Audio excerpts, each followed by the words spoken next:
Hey everybody, welcome back to the channel. Getting back to work on the Cobra in this video. Going to pick up where I left off as far as going through and repairing wiring damage from the minor meltdown I had. Need to get back to work as far as replacing the fusible links that were damaged. At least one was damaged, the other two are questionable, but I'm going to replace them all while I'm in there. And then get some of the wiring cleaned up under the dash after I've been sorting through it, hacking stuff up, and repairing things along those lines, as well as getting the oil pressure gauge hooked up and getting that all finalized. So that being said, going to get back to work, likely starting with the fusible links, and then we'll go from there and see what all we can get done in this video. All right, so I went ahead and disconnected this lead from the starter solenoid. This is the power wires that I need to replace the fusible links. There were originally 4 here. One has been removed because it was not in use. I think it was for the rear defroster. It was cut out of the harness. You can see the spot there where it used to be. So that leaves the 3. The yellow, which this is the one that is really damaged and it's springy. This is like the main power. This is what goes to the ignition switch and powers all your items. There is the orange with a light blue stripe. This is your fuel pump power. And then there is a black with an orange stripe, which you should see it somewhere. There it is. And that is your headlight power. That's what powers the headlights. So I'm going to cut these 3 out. The only one that really has visible damage that's springy is the main power one, and that makes sense because the main power relay is what fried. But since I'm in here and these are old, I'm going to just go ahead and replace them all. They are 18 and 16. You can see them labeled there. And I went ahead and just bought, I've got a bunch of these that I ordered, which are Chrysler, Universal, and these are the 16s. And then I also found a vendor on Amazon that had these ones, and these are 18s. So I'm gonna go ahead and replace what I need to replace. I'm just gonna cut them right before the fusible links, and then just use my handy dandy little solder joints to go ahead and install these on the respective wires, get everything taped up and reinstalled. All right, and here we are, 3 new fusible links installed. Again, use the little solder stick connectors to splice the wires together, and then glue lined or adhesive lined heat shrink over the top of all of them, so nice watertight seal. So we are good to go. I checked all 3 of these terminals will fit right back onto the starter thing there.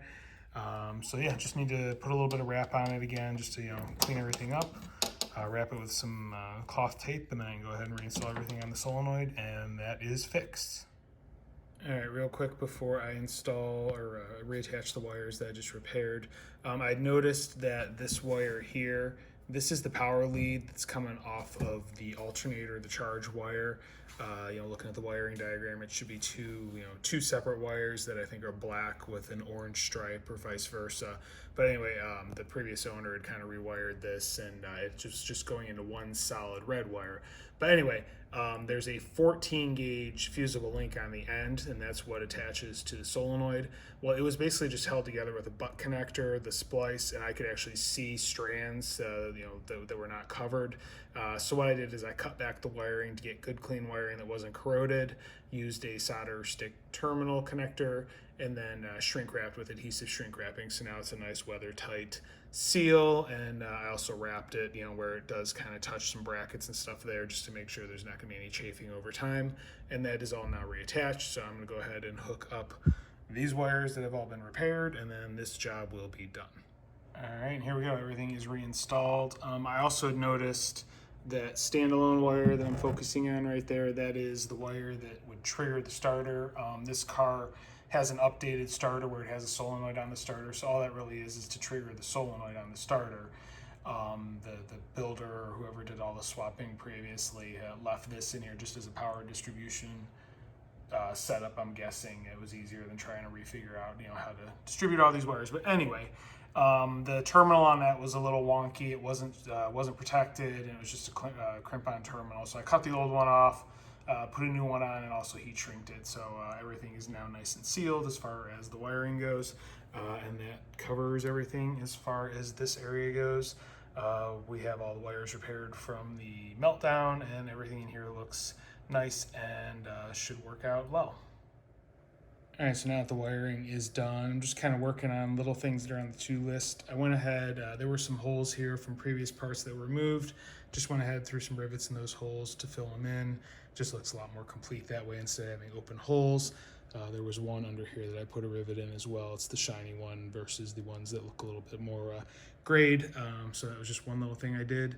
Now I'm gonna get in the car and start getting the dash screwed in place. All right, so as you can see, there's the center screw in place, as well as the one on the driver's side with their surrounds. Those are like 3/4 inch long. They're the 10-24 that I put the nutserts in for. I still have to replace the one here, because what I'm going to do on this side is, as you can see, there's a pretty good gap between the dash and the body itself. So I have a longer screw for that one, and then I have this little plastic spacer. So I'm going to try and put the plastic spacer between the dash and the nutsert, and then tighten it down. So that way it should just fill in that space and look a little bit better. So I'm going to go ahead and see if I can get this installed. All right, there we go. Screws are all installed. Happy with how it turned out. That spacer definitely helped. I could almost probably put one that's a little bit thicker in there, but I did have a hard time as it was just trying to wiggle that one behind. I'll think about it and see how things turn out. Maybe I will, maybe I won't. Haven't decided yet. But I'm pretty happy with it for the most part. So, and I did just turn everything on. You can see the ignition's actually still on, just to make sure now that everything's been hooked back up that everything works fine, no issues. All the systems and circuits work, so we're good as far as the wiring repairs go. All right, time for a little update. First thing I did was I noticed where the steering shaft was coming through the dash that it was a little off where I wanted it to be. So this joint here, I removed it, and as you can see behind here, I did put a couple of thick washers just to shim this out to the passenger side, because that will bring in the steering wheel towards the driver's side, which that was the problem. So now you can see I do have the steering wheel temporarily mounted. One thing I found with that is the dash had a pretty steep angle. The bottom was this way. So the steering wheel, if you look, is actually holding the dash back at this point in time. It's pushing on the insert there. But it's at least pretty close to being centered on the insert now. It's better than it was. It was sitting more to the driver's side. Now it's a little more to or sitting more to the passenger side. Now it's a little bit closer to the driver's side where it's supposed to be. So what I'm gonna have to do, I was underneath the dash, just kind of moving things around, making sure clearances were good. I'm gonna have to use the brace kit that I have, which I mentioned previously, that I'm gonna be installing in the car to pull the dash back and hold it back. Hopefully that will keep the dash or the steering wheel from rubbing on that insert. If not, I may need to fabricate some sort of brace on this side to help pull the dash back as well. Just try, kind of tie it to the 4x4 underneath, or the 3x3, whatever that square tube is. But that will at least keep it from rubbing, because right now, as I said, it is touching the insert. It's either that, or I may have to machine the hub off a little bit. We'll see. More to come on that, but just one of the little things I came across as I was messing around with things. Next on my list, I think, is going to be to get the hard line installed for the oil pressure gauge, and then just do some cleanup of the wires under the dash. I did adjust where the steering speedometer cable was. It's no longer hanging down. I routed it up and over the steering arm, or the steering shaft, so it now goes up and over and then comes into the gauge back there, so that way it's up and out of the way and not as visible. So just like I said, working on cleaning things up and getting everything in order. All right, so I worked on a little bit of cleanup here, got the fuse box back in place, did some bundling up of wires, got everything from, keep it from hanging down. I also kind of mocked up roughly where the brace is going to be. And that's when I realized what my big problem is, I believe, as far as why this isn't fitting right and I don't have a whole lot of flexibility with the dash. It appears, if you can see here, the gauge is popped out here because the brace, the square tube that goes along here that this is screwed into, it's hitting the gauge. I think both these gauges are actually hitting. It just does not want to bend back there. And the gauges look like they're canted out a little bit. So I think they are touching the square tube. So that is a slight problem that I'm gonna have to resolve. Have a couple of ideas on what I'm gonna do. I could possibly cut the retainers for the gauges. trim those. That way I don't have to take this whole thing apart. I think that would probably do it, because there's a good 1/16 of an inch, probably more, in material there that I could remove. So yeah, I'm gonna have to figure out what I'm gonna do about that. So that is definitely a little setback that I have to take care of before I can finalize the dash install, get the brace in, and get things wrapped up on the interior of the car. So I'm gonna do a little brainstorming, take a look at things, and then figure out how I am going to fix this problem. All right, so checking back in as I've been sitting here thinking about this and crawled under the dash and looked at things and just trying to figure out my options. And I pretty much think I am at the point where I do need to pull the dash back out. I looked at the gauges and I was thinking, maybe if I just swapped the type of gauge retainer, because the ones that are currently in this place have a plastic surround that goes all the way around, and that's what anchors it to the back of the dash. Whereas a couple of my other gauges just have a U bracket that only really touches on 2 points opposite of each other, the dash. Maybe I could swap those. It would gain me some room. But the problem that I'm seeing is the bar, the 3/4 square that goes across here, kind of the halo hoop or whatever this bolts to. It is at, if you can picture it, an angle kind of like this. So this bottom piece sticks out further down towards the back, and the actual gauge housing is still going to interfere with that. It's not just changing the holder is not going to help. So I have a feeling, or so it looks like, next steps to fix this problem are going to be to pull the dash out and then notch the 3/4 square tube, similar to what I had to do for this light here because it was high up.